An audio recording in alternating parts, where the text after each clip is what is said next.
EBC Yeshua, un podcast para que Jesucristo el Señor se forme en ti, en mí y en todos.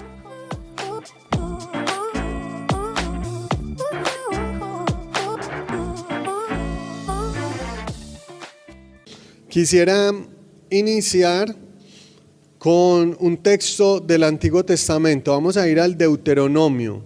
Recuerde que nomos significa ley, entonces es como la segunda ley, Deuteronomio, la segunda ley, ¿cierto? Y recuerde que la ley en la tradición judeocristiana también se puede entender como palabra, como voluntad, pero sobre todo como instrucción y, como les decía en la primera clase, como mapa a la felicidad y como camino a la libertad. Nosotros en Occidente tenemos una connotación a veces muy negativa de la ley. Es que la ley dice esto, la ley dice aquello, entonces la ley es como lo que no nos deja ser libres, la ley es como lo que no nos deja hacer lo que queremos, o la ley es para los de Ruana, ¿cierto? Entonces la ley no la cumple nadie, pero solamente la gente sencilla, la gente pobre le toca soportar las injusticias de la ley. Pero la tradición bíblica tiene un significado muy distinto de ley y muy hermoso, porque recuerde que es la ley de Dios, por lo tanto es la revelación, por lo tanto es la instrucción de Dios, por lo tanto es el mensaje de Dios, por lo tanto es la palabra de Dios. Ellos entienden así la Torá o la ley, como la palabra de Dios, la luz de Dios. Para un pueblo que vivía en tinieblas se le ha dado la luz, se le ha dado la palabra, la revelación. Entonces ellos experimentan estar perdidos, estar en oscuridad, estar en tinieblas, y que Dios les da una luz, les muestra un camino de liberación, de felicidad, y eso es la ley. Miren qué distinto, ¿cierto? Y qué bonito que nosotros podamos entender y conocer eso. La ley, los mandamientos, la instrucción, la palabra de Dios es un camino de felicidad y un mapa a la libertad. Deuteronomio capítulo 6, versículo 4 nos dice lo siguiente: escucha Israel, este es el famoso Shema, escucha Israel, el Señor nuestro Dios es el único Dios. Ama al Señor tu Dios con todo el corazón, con toda tu alma y con todas tus fuerzas. Graba en la mente todas estas cosas que hoy he dicho y enséñalas continuamente a tus hijos. Háblales de ella tanto en la casa como de camino, cuando te acuestes y cuando te levantes. Lleva estos mandamientos atados a tu mano, en tu frente como señal, y escríbelos también en los postes y en las puertas de tu casa. Esto es lo que conocemos como el mandamiento principal o el gran mandamiento o el primer mandamiento, el Shema. Escucha Israel, uno solo es el Señor y a Él amarás con todo el corazón, con todas las fuerzas, con toda tu alma. Porque si ustedes me preguntan a mí cuál es la propuesta de felicidad del Antiguo Testamento, yo les respondo que la propuesta de felicidad del Antiguo Testamento es la Torá, es la ley, es la instrucción. Versículo 8, el Salmo 19, versículo 8. Los preceptos del Señor son rectos y alegran el corazón. El mandamiento del Señor es puro y da luz a los ojos. Entonces, según el Antiguo Testamento, ¿qué es lo que alegra el corazón? Los preceptos del Señor, la instrucción del Señor, los mandamientos de Dios. La propuesta de felicidad para que te vaya bien en el Antiguo Testamento es la Torá. La propuesta de felicidad es la ley, la instrucción. Y esto puede sonar muy duro para nosotros, porque ¿cómo así? Entonces no tengo libertad, ¿cómo así? Entonces no puedo hacer lo que yo quiera. Pero es que recuerde que la ley tiene un significado muy distinto en la tradición judeocristiana. Usted quizás, como yo muchas veces, uno ha sentido que no sabe qué decisión tomar, que no sabe a dónde ir, o cuántas personas sienten que la vida no tiene sentido. ¿Para qué me levanto en la mañana? No tengo nada que valga la pena por qué vivir.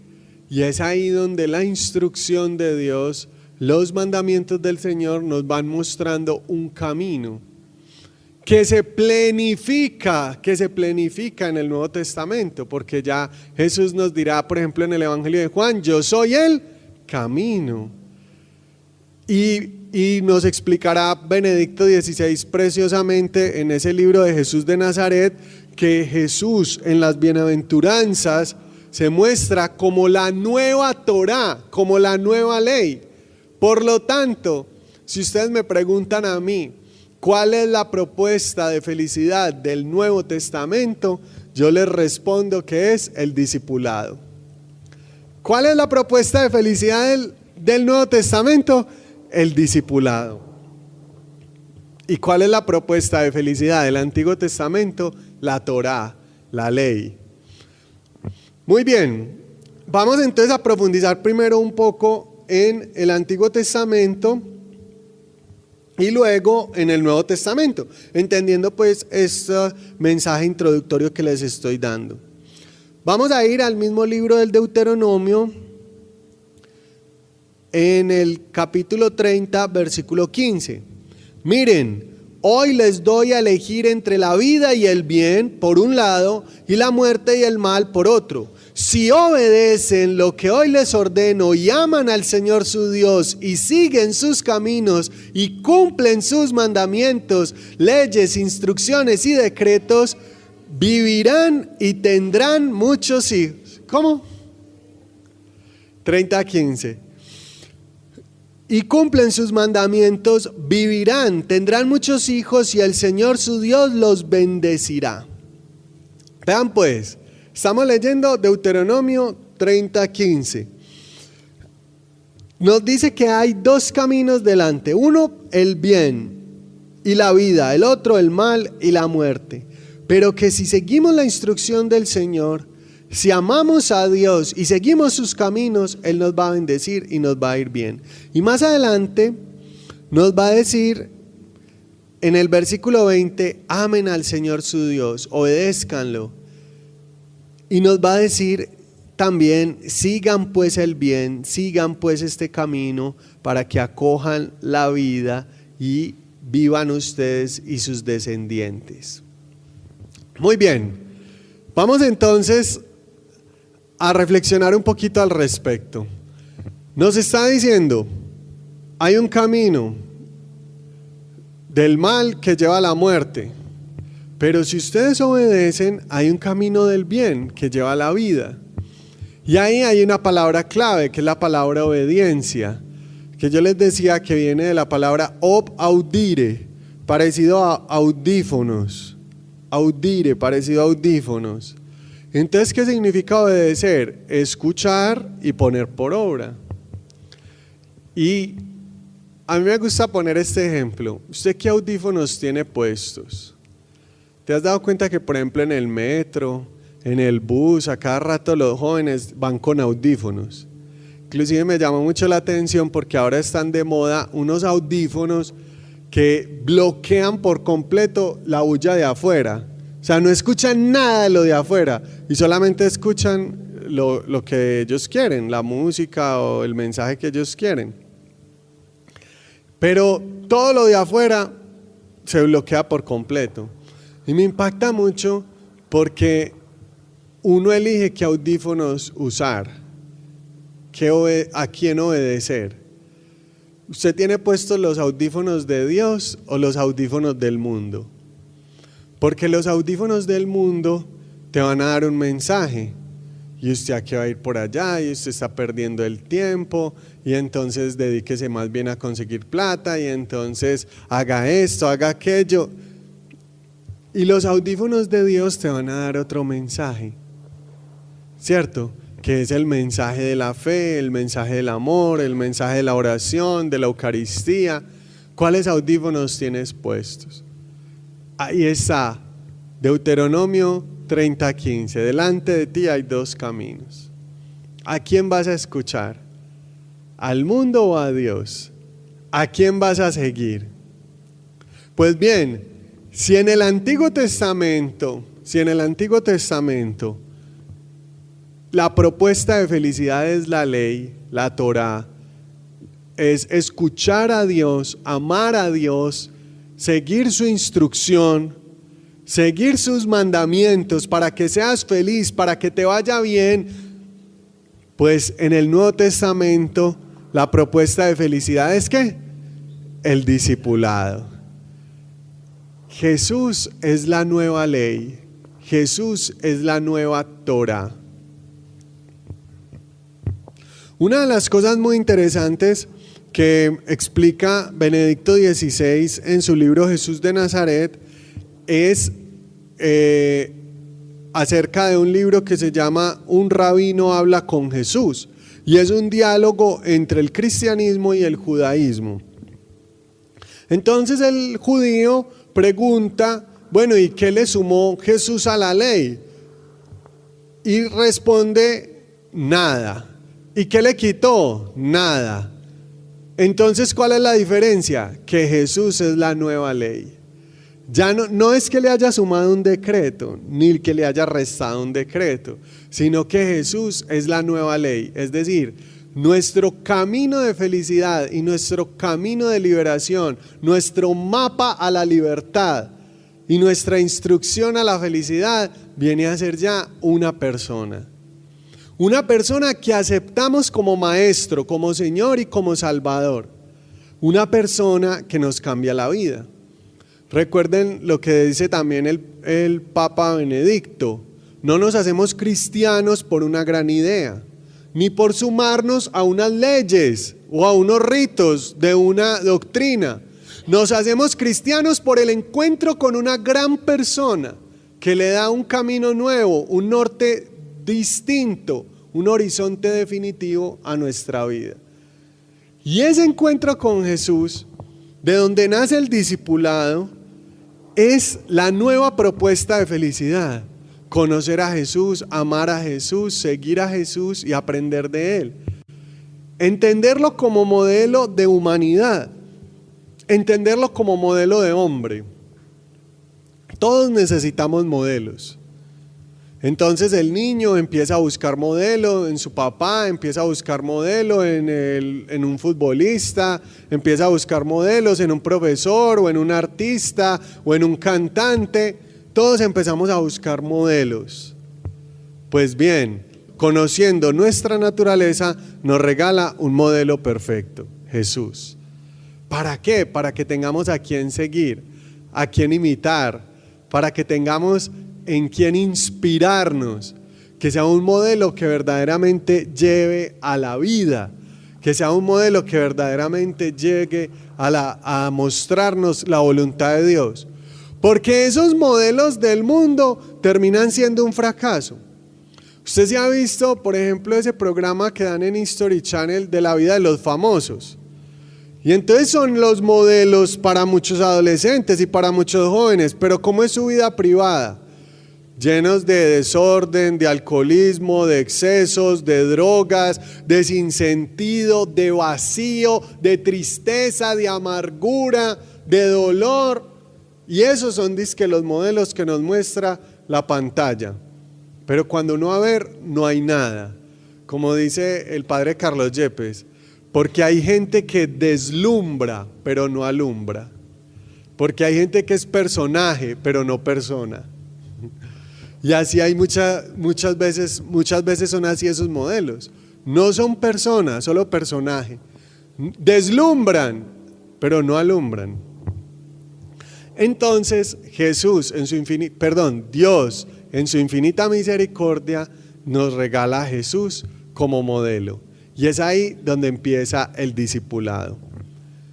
Muchas veces usted habrá escuchado aquí en Yeshua que ante Jesús hay tres grandes grupos. Los evangelios nos muestran cómo ante la persona de Jesús se divide en tres grupos: la multitud, los enemigos y los discípulos. ¿Cuáles son los tres grupos? La multitud, los enemigos y los discípulos. Y nos va mostrando los evangelios cómo ante la persona de Jesús se toma alguna de estas actitudes. Multitud. ¿Qué características tiene la multitud? Lo querían hacer rey, lo seguían por el pan, lo seguían por los milagros, lo seguían por las sanaciones. Pero la misma multitud que lo quiere hacer rey y lo recibe con ovaciones, a los 3 días grita: crucifíquenlo, en su entrada a Jerusalén. Los enemigos desde el principio le buscaban la caída.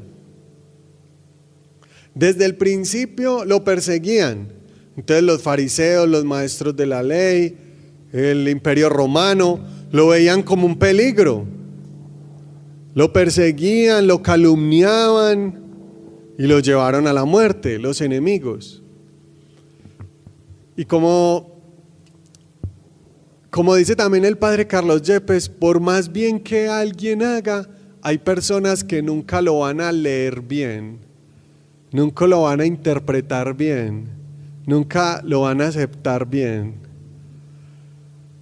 Y en tercer lugar están los discípulos. ¿Y quiénes son los discípulos? Los que le preguntan: ¿dónde vives? Los que escuchan su voz, se dejan seducir por él y escuchan cuando él les dice: los haré pescadores de hombres, dejan las redes y lo siguen. Venid en pos de mí, y están dispuestos a aprender de él. Y luego los discípulos como Pedro dirán: tú eres el Mesías, el Hijo del Dios vivo. ¿A quién iremos si solo tú tienes palabras de vida eterna? Miren esas 3 actitudes. Y eso no pasa solo hace 2000 años, también hoy. ¿Cuántas personas son católicos pero simplemente son multitud? Aparecen los domingos en misa, aparecen de pronto en un encuentro de sanación, llenan las iglesias en Semana Santa, pero la religión es como por tradición, no tienen una relación estrecha con Jesús. ¿Son gente mala? No, pero son multitud, no se han dejado elegir, porque Jesús sí los está llamando, pero ellos no se han dejado elegir, no tienen rostro. ¿Usted conoce personas que uno dice: este es un católico de la multitud o no? Sí, en nuestra familia hay muchos o no. Pero ellos ¿qué dicen? Yo no mato a nadie, yo no le robo a nadie, yo no hago nada malo, porque tengo que estar por allá en la iglesia, porque tengo que ser rezandero, porque tengo que estar en misa. ¿Sí o no? Que le dicen eso a uno y uno, y uno intenta, pero bueno, llegará su momento. También hay enemigos. Hoy hay personas que persiguen a Jesús y persiguen la iglesia y siguen calumniando y siguen de frente en contra de todo el mensaje del amor de Dios y de salvación. Total. Y en tercer lugar estamos los discípulos. Y para eso está esta escuela. Porque queremos conocer a Jesús, amarlo, y porque entendemos que en esa propuesta de discipulado está la propuesta de verdadera felicidad.